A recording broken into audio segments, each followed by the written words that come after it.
Olá, meus irmãos, a paz do Senhor Jesus. Hoje eu estou aqui que eu quero compartilhar uma palavra que se encontra no livro de Jeremias, capítulo 29, onde vai falar pra gente sobre carta aos exilados. Você já ouviu sobre esse tema na Bíblia? Se não, eu te convido a você ficar aqui e aprender um pouquinho mais da Bíblia junto comigo. Para você que não me conhece, muito prazer, meu nome é Amanda. Todas as vezes que nós estamos frente à Bíblia, nós temos que entender alguns pontos. A Bíblia, ela é um livro escrito por homens santos de Deus, inspirados, pelo Pai, a ensinar, a nos corrigir, a trazer para nós uma mensagem.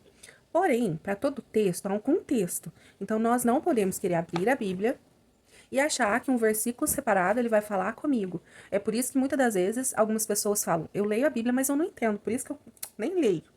Porque a gente quer ler achando que todo versículo vai falar comigo. Não, porque todo texto há um contexto e a gente precisa entender. Não dá para pegar um versículo separado, isolar eles e querer tirar o que a Bíblia vai falar para mim.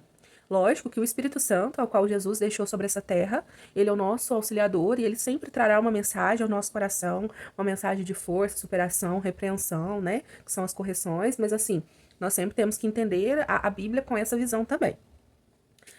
No livro de Jeremias, capítulo 29, o profeta Jeremias, ele vai ser usado por Deus a levar uma carta aos exilados. E o que está acontecendo aqui? Para vocês entenderem, não ficar muito extenso, eu convido você a ler todo esse capítulo, mas para vocês entenderem a introdução. Antes, eu quero ler um versículo para vocês, para que depois eu explique. Que vai lá no versículo 11, que diz assim: porque eu bem sei os pensamentos que tenho a vosso respeito. Diz o Senhor, pensamento de paz, não de mal, para vos dar o fim que esperais. Amém? Aqui no capítulo 29, o profeta Jeremias, ele vai mostrar ao povo, ele vai entregar uma carta ao povo que estava no cativeiro. Aqui vai começar o exílio na Babilônia. Um povo que foi levado cativo devido à sua desobediência, à sua injustiça que eles estavam cometendo.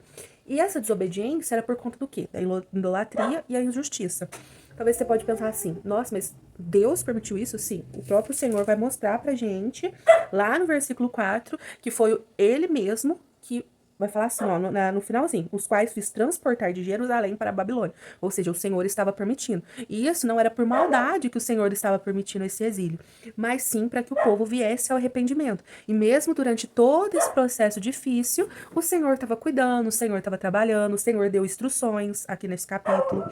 Como, por exemplo, o Senhor vai falar aqui nesse capítulo que era para o povo continuar vivendo as suas vidas, que não era para o povo, deixar de se reproduzirem, que era para edificar em casas, era para continuarem as suas vidas e tendo no seu coração que esse tempo vai passar, eu preciso me arrepender, eu preciso buscar uma nova vida para mim.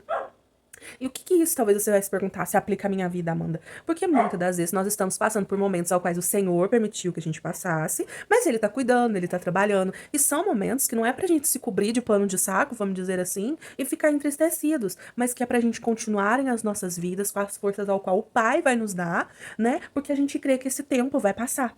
Mas aqui, o Senhor, ele vai enfatizar algo muito importante, que é o quê? Ele vai mostrar ao povo que nesse tempo vão surgir falsos líderes que vão tentar enganar o povo. E realmente vai acontecer isso, como a Bíblia vai nos mostrar lá nos versículos finais, onde mostra que vai falar sobre Samaias. Samaias foi um falso líder que enganou o povo, dizendo que aquele exílio seria num curto tempo. E não, o exílio durou 70 anos. Aquele período duraria o tempo que o Senhor destinou, como o profeta Jeremias falou. Só que o que acontece? Esse homem vai usar do quê? De falsas palavras para enganar o povo. Então, mas antes que isso acontecesse, o Senhor, ele vai falar isso pro povo, que era pro povo tomar cuidado, que surgiria falsos profetas, não era para eles se enganarem. E o Senhor vai falar pro povo. Lá no versículo 11, o versículo que eu li para vocês. Vai mostrar pro povo, vai encorajar o povo, vai falar o que pro povo? Que os planos que o Pai tem, que ele tem para aquele povo, são planos de paz, são planos de bênção, são planos de um futuro melhor. E talvez você vai se perguntar assim: mas como é possível Deus, ele falar que em meio a todo aquele caos, que, um exílio que eles estavam vivendo, uma prisão, um cativeiro, que como que em meio àquilo tudo, como que Deus ainda fala que tem um plano bom pro povo? Só que você entende que o povo estava vivendo uma vida pior do que o cativeiro? O povo estava vivendo cego, diante da idolatria, diante da injustiça. Deus, ele sabe aquilo que eu e você não sabe. Eu posso conjecturar, isso é uma conjectura minha, que talvez se o Senhor, ele enviasse o profeta Jeremias e falasse assim, ó, fala pro povo que eu vou mandar o exílio, que eu vou, sabe, começasse assim, só orientando, vamos dizer nas palavras de hoje, só orientando, o povo não ia cair na real. Teve que acontecer isso daqui, primeiro, para que a promessa se cumprisse, porque a vontade de Deus, ela é a única que se prevalece, mas para que o povo de fato viesse se arrepender, porque esse é o papel do Senhor sobre as nossas vidas. Ele quer que a gente se arrependa e faça o que quiser, ele vai fazer para que a gente possa se arrepender. Ele faz o que ele quiser para que a gente tenha que se arrepender. Então, com base nisso, né, o que a gente entende, eu deixei até anotado, irmãos, eu anoto tudo, ó, anotei aqui, nós entendemos o quê? Jeremias 29 é uma carta de Deus, via Jeremias, aos judeus exilados na Babilônia, que vai orientar os a viver com esperança durante 70 anos de um cativeiro. Deus alerta contra falsos profetas, como Samaias, que prometia retorno rápido.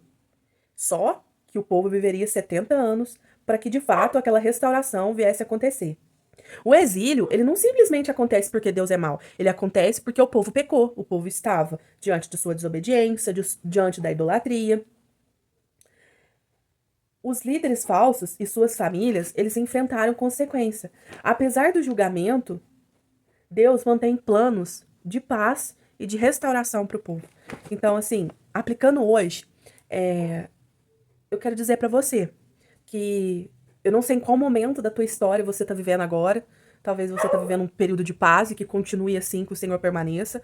Mas se talvez você está vivendo um tempo de cativeiro, um tempo que você não está entendendo, eu creio que há momentos que a gente tem que se cobrir mesmo de panos de saco, e se humilhar perante a Deus, e se esse for o momento, o Espírito Santo também vai bradar no seu coração, mas se for também essa vontade que eu tô falando aqui, sabe, se for esse o período na sua vida, que você erga a sua cabeça e que você possa se arrepender dos seus pecados e que diante de tudo isso, você venha entender que a restauração vai vir sobre a sua vida, sobre a sua casa, sobre a sua família. Assim como a restauração chegou aqui nesse tempo, a restauração vai chegar sobre as nossas vidas, sobre a humanidade. E é sobre isso. É sobre arrependimento, sobre um pai de amor, sobre um pai justo e sobre um pai que cada dia ele olha pelos seus filhos. Amém?